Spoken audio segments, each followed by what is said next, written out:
Olá, bem-vindo, bem-vinda. Deus abençoe você, Deus abençoe sua casa, Deus abençoe toda a sua família. Que alegria, que bom estarmos juntos.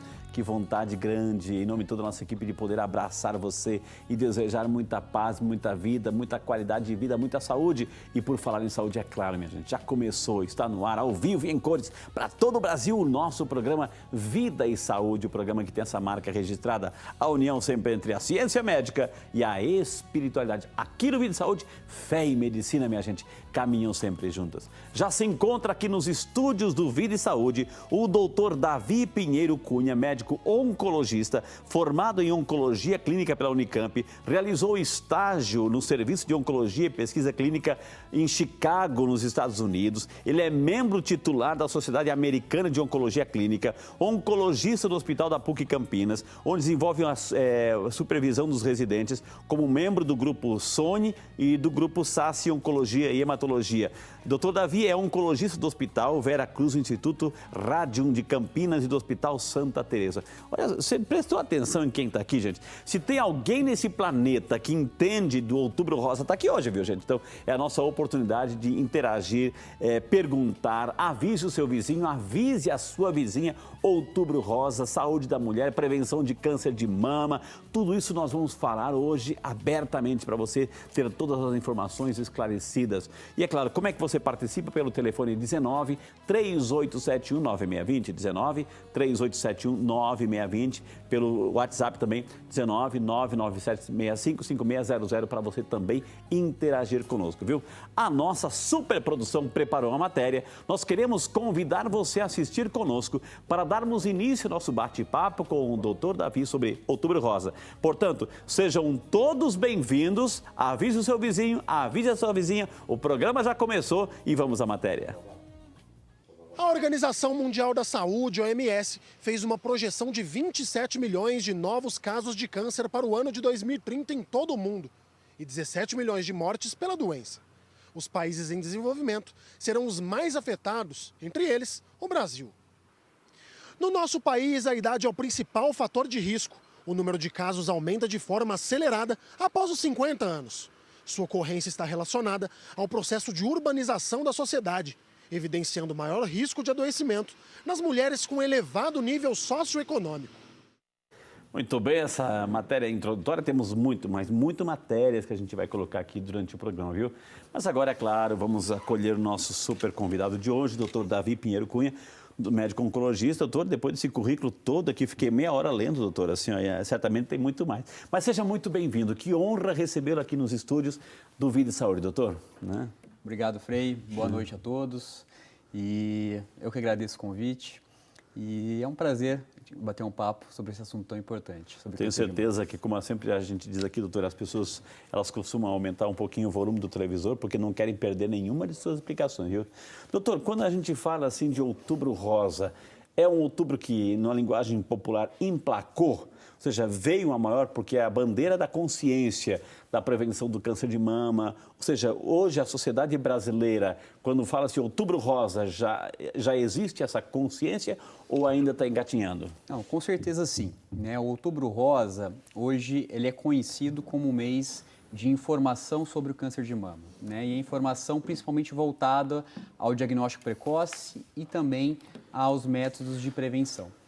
E isso começou no começo da década de 90. Né? Na época, isso nos Estados Unidos, tinha várias campanhas isoladas, em estados diferentes, e foi quando o Congresso norte-americano elegeu o mês de outubro como um mês de prevenção e de informação sobre o câncer de mama, que mundialmente isso ganhou mais impacto e hoje em dia o mês de outubro é realmente conhecido como um mês de prevenção ao combate do câncer de mama.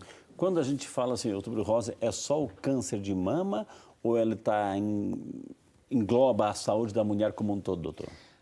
Principalmente o câncer de mama, né? Então ele é voltado à prevenção do câncer de mama, mas a gente acaba abrindo espaço para a prevenção nos tumores na mulher. Okay. Né? Quando a gente fala de tumores femininos, tumores na mulher, doutor, quais são os principais? Se é que a gente pode colocar o principal, qual é o que mais assim aflige a mulher, o que mais preocupa? E o câncer de mama ocupa o que, nessa escala, onde é que ele está? Perfeito.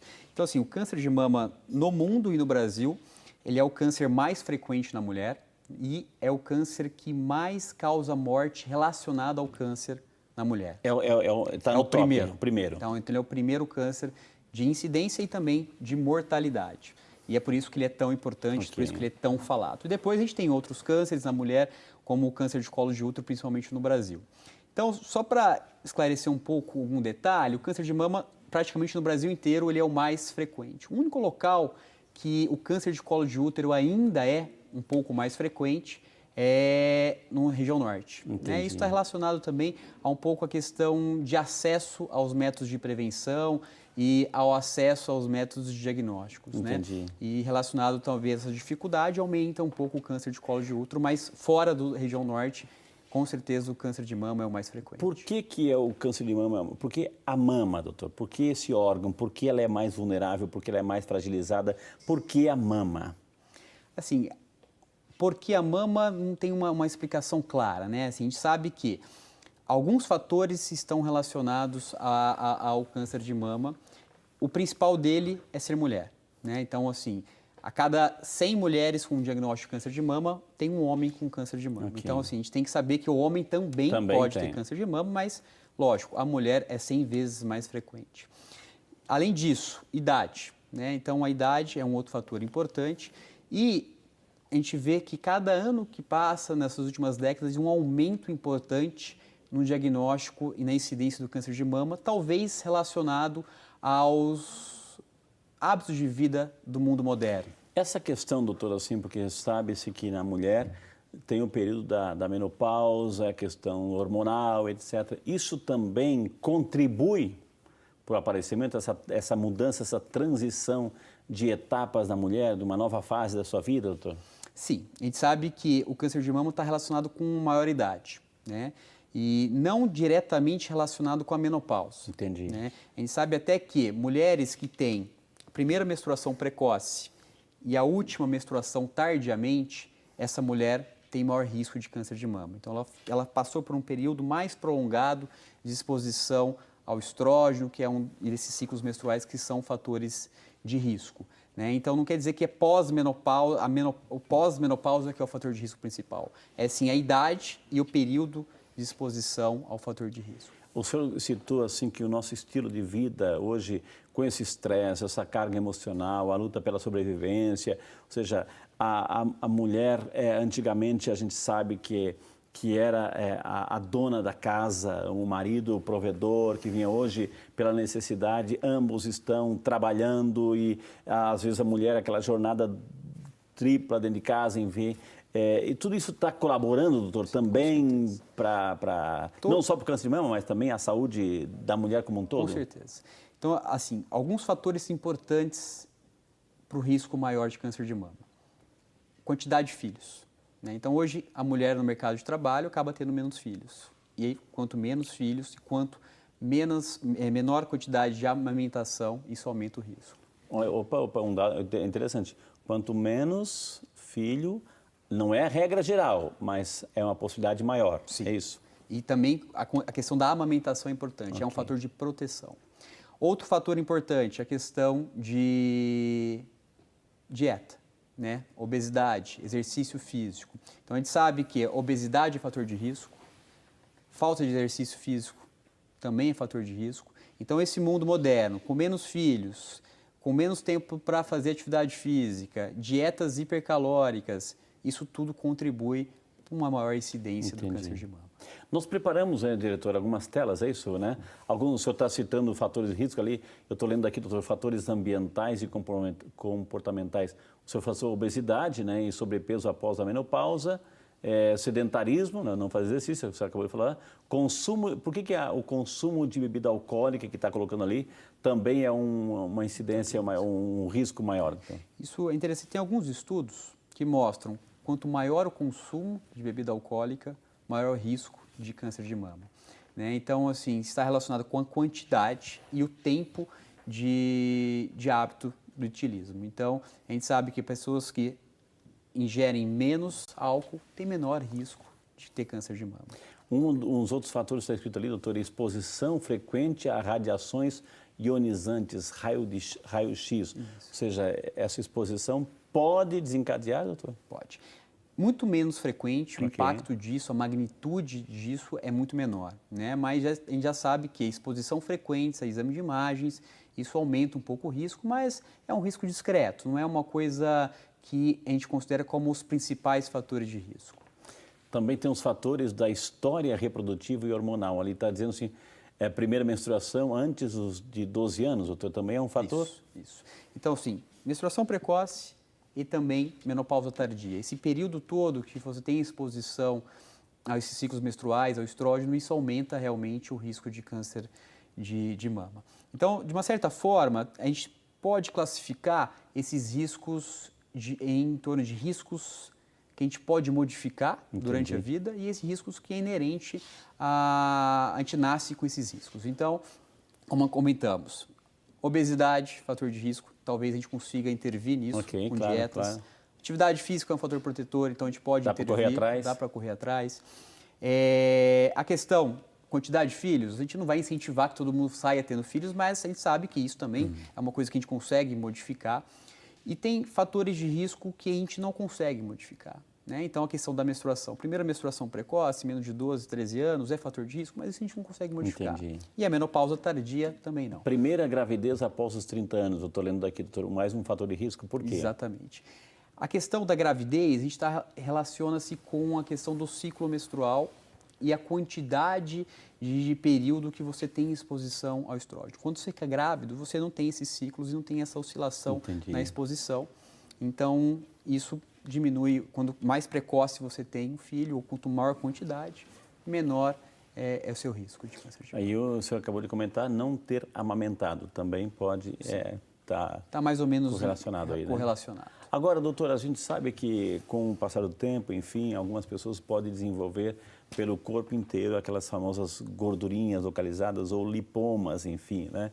Isso aparece no corpo inteiro. Eu lembro que uma vez uma reportagem do Pelé fez uma cirurgia, tirou 100 de uma vez só, que é os lipomas, enfim. Isso aparece no corpo inteiro. E na mama, como que surge, como que aparece assim, tem um nome específico, é chamado de o carocinho, enfim, como é que aparece, até que ponto isso pode aparecer e desaparecer, quando é que é preocupante? Tá. Então vamos lá, isso é muito importante a gente diferenciar o lipoma, que praticamente o lipoma ele é uma gordura e pode nascer em qualquer parte do corpo e não é câncer, né? O lipoma ele não se transforma em um câncer de mama.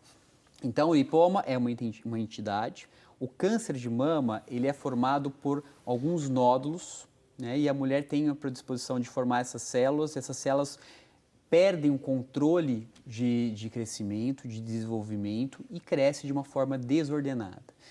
Isso inicialmente forma umas células atípicas e essas células atípicas podem formar nódulos e esses nódulos crescerem e formarem um câncer de mama, né? Então, é nesse momento que a gente consegue intervir da melhor maneira possível. Agora, é importante o autoexame, né, a massagem, enfim, para detectar na mama. Nem todo nódulo, doutor, ele é maligno, não é porque apareceu, a pessoa agora está fazendo a palpação da mama, apareceu lá um carocinho, um nódulo, ai meu Deus do céu, eu estou com câncer de mama. Não é isso. Não. Então, a maioria dos nódulos não são malignos, né? Então, é importante fazer o autoexame, sim. E aí a gente tem algumas dicas ou alguns fatores que a gente considera, esse fator é mais importante, aumenta a possibilidade de ser um câncer. Então, são nódulos endurecidos, dolorosos, de crescimento mais rápido, pode ter saída de secreção pelo mamilo, isso é um fator de risco. Opa. Nódulo que aumenta em região da axila, então é uma coisa que a gente tem que avaliar. Então, esses nódulos, a gente sempre vai dar uma atenção especial. Nesse nódulo, a gente sempre vai ter que fazer uma biópsia para fazer o diagnóstico de um câncer ou um processo benigno. Ok, o senhor colocou a questão do nódulo no seio em si, mas assim, o senhor citou a axila. O que tem relação, doutor? Pode doer embaixo do braço? Vamos colocar assim o quadro para dizer, puxa, um câncer de mama tem esse quadro, né? Tá. Então, assim, geralmente o câncer de mama ele aparece na mama realmente. Na mama. Né? E é um nódulo de crescimento progressivo. Mas o primeiro local de disseminação de um nódulo, de um câncer de mama, é para a região axilar, para os linfonodos, que a gente chama. Então, a palpação dos linfonodos axilares é de fundamental importância, porque pode ter um nódulo pequeno, mas um linfonodo maior e ajudar a gente a fazer um diagnóstico. Ou seja, não basta palpar só a mama, tem que a região da axila toda, doutor. Perfeito. Então, assim, hoje em dia a gente não tem nenhuma técnica que é padronizada ao exame clínico. Isso vai depender da mulher, de como ela se sente mais confortável para realizar esse autoexame. O que a gente sugere é, frente ao espelho, com bastante tempo, palpa a mama, procura esses nódulos com essas características um pouco mais de gravidade, faz a expressão do mamilo, vê se sai secreção e depois procura também debaixo da axila, ver se tem algum nódulo suspeito e aí sim tem que passar por uma avaliação médica. Existe um desses nódulos que pode migrar, ou seja, está na região direita, depois está mais para a esquerda, está mais na frente, mais atrás. Ele migra também ou o tumor ele fica naquele local e se instala ali? Geralmente ele fica no mesmo local, né? Ele fica naquele local, ele tem um crescimento progressivo e esse crescimento é naquele ponto. O que ele pode causar é disseminação pelos gânglios linfáticos e essa disseminação pode dar esses linfonodos dentro da mama ou na região axilar. Mas normalmente o nódulo que ele cresce, ele fica fixo. Quando ele cresce muito, ele pode até atingir a pele e atingir o músculo na região do peito, da mama. Existe, doutor, é muito raro isso que eu vou perguntar, assim, porque tem todo um acompanhamento médico, etc., ginecologista, etc. Mas assim, por exemplo, a mulher está amamentando e descobriu lá, enquanto amamenta, descobriu, né, um tumor. Sim. A gente sabe que o tumor são células. Essas células, é até bom para esclarecer, essas células cancerígenas, pelo fato de ela estar amamentando, vai para o leite, para o neném ou não? Não. Não. Não. Então, assim, a gente não é porque você faz um diagnóstico de um câncer de mama durante a gestação que ele vai ter uma transmissão para o bebê, né? Então, normalmente, depende da fase da gestação, a gente espera o parto, espera o bebê nascer para a gente programar o tratamento, mas esse risco de transmissão, isso não existe. O neném está super protegido. Está protegido. Gente, o assunto de hoje é câncer de mama, Outubro Rosa. Estamos coroando esse mês com esse tema que é de suma importância, né? A gente já teve outras oportunidades de refletir sobre isso. Então, a gente está incentivando você para ligar, para participar, para ligar para o seu vizinho, para a sua vizinha, para a dona tal, dona Maria, enfim, para ligar. A sua filha vai casar, está casando, é casamento precoce, de repente você está sentindo alguma coisa. É o momento de você nos ajudar como? Divulgando isso tudo. Então, ligue para o seu vizinho, ligue para a sua vizinha, aproveite, estamos aqui, o doutor... Gente, ele tem especialidade em Chicago, Illinois, Estados Unidos, membro da Sociedade Americana de Oncologia, ele é professor, isso aqui. Se tem alguém que entende, está aqui hoje, a nossa oportunidade que a gente tem, gente, de aproveitar, de esclarecer, de tirar as dúvidas, porque por mais, assim, informações, por mais Google que a gente tem, mas, assim, nada é mais bonito que nós estamos aqui ao vivo fazendo tudo isso, viu, gente? Então, é importante a gente ter essa clareza e a gente quer, como Vida e Saúde, como Rede Século XXI, ajudar você a ter informações corretíssimas. Temos mais riscos aqui, diretora, né? Temos mais fatores de risco, acho que já foi colocado tudo, né? Doutor, isso que dizer, histórico familiar conta bastante ou não? Muito. Então, o que a gente sabe? A maioria dos tumores não é de origem genética, né? Não é hereditário. Por volta de 10% desses tumores são hereditários. 10%? 10%. Os outros 90% estão relacionados exatamente com esses fatores de risco ambientais, exposição a esses fatores de risco que a gente conhece, e muitas vezes o mesmo paciente não tendo nenhum desse fator de risco conhecido, ele pode adquirir o câncer. Então, por isso que a gente fala, quem deve fazer a investigação, quem deve fazer o rastreamento? Todas as mulheres, mesmo mulheres que não têm fator de risco. Entendi. Então, o que o Ministério da Saúde fala? Mulheres a partir dos 50 anos até os 69 anos devem fazer mamografia. Ok. Lógico, isso tem algumas... Como é que é a idade? Eu quero reforçar isso. Segundo o Ministério da Saúde, de 50 aos 69 anos. De 50 a 69, são um período de 20 anos ali. Né? Porém, as sociedades de mastologia sugerem, recomendam que esse rastreamento seja iniciado mais precoce. Entendi. a partir dos 40 anos. Isso porque a gente sabe que a grande maioria dos tumores de mama aparecem depois dos 50 anos. Mas entre 40 e 50 existe também um percentual mais baixo, mas também de risco. Mas como a gente trabalha com a questão de custo, efetividade no cenário do SUS, a gente tem que direcionar as verbas de uma forma mais coerente. Então, por isso que o Ministério da Saúde recomenda a partir de 50 anos, mas quem tem acesso, a gente até recomenda um pouquinho mais precoce, com 40 anos, iniciar os exames. Eu vou chamar o intervalo, na sequência eu vou perguntar continuar um pouco sobre os fatores genéticos, enfim, mas eu vou perguntar, se de repente na família não se tem câncer de mama, mas alguém na família algum homem teve um câncer de mama no homem. Ou seja, esse é o quadro, esse é clínico, é a constatação histórica familiar. Pelo fato de ter câncer no homem, pode também amanhã geneticamente ter na mulher? Então, tudo isso e muito mais no próximo bloco só para você. Não saia daí, a gente volta para você.